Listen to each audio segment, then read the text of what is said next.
ঠিক আছে? দেখুন, বিএলওদের উপরে যে অসম্ভব চাপ তৈরি করা হচ্ছে, নির্যাতন করা হচ্ছে, এই নির্যাতন নির্বাচন কমিশন তার অপদার্থতার জন্য করেছে।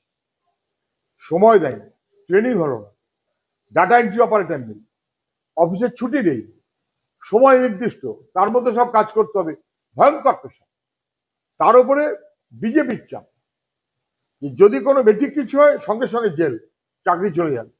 তৃণমূলের পেশা, ওর নাম বাদ দিতে পারবে না, বাদ দিলেই দেখে নেবো, গুলি করে দেবো, জবাই করে দেবো।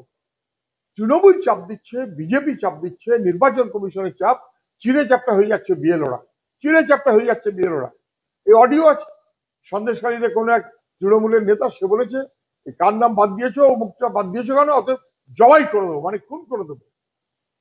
তারপর এসব হবার পর পুলিশ একাত্রা জায়গাতে নাড়াচাড়া করছে, কিন্তু গোটা রাজ্য জুড়ে বিএলওদের উপরে যে অসম্ভব চাপ তৃণমূল বিজেপি তৈরি করেছে, এর ভিত্তি হচ্ছে তার মতন ব্যবস্থা করে দিয়েছে নির্বাচন কমিশন, প্রস্তুতি ছাড়া এই এসআইআর এর ব্যবস্থা।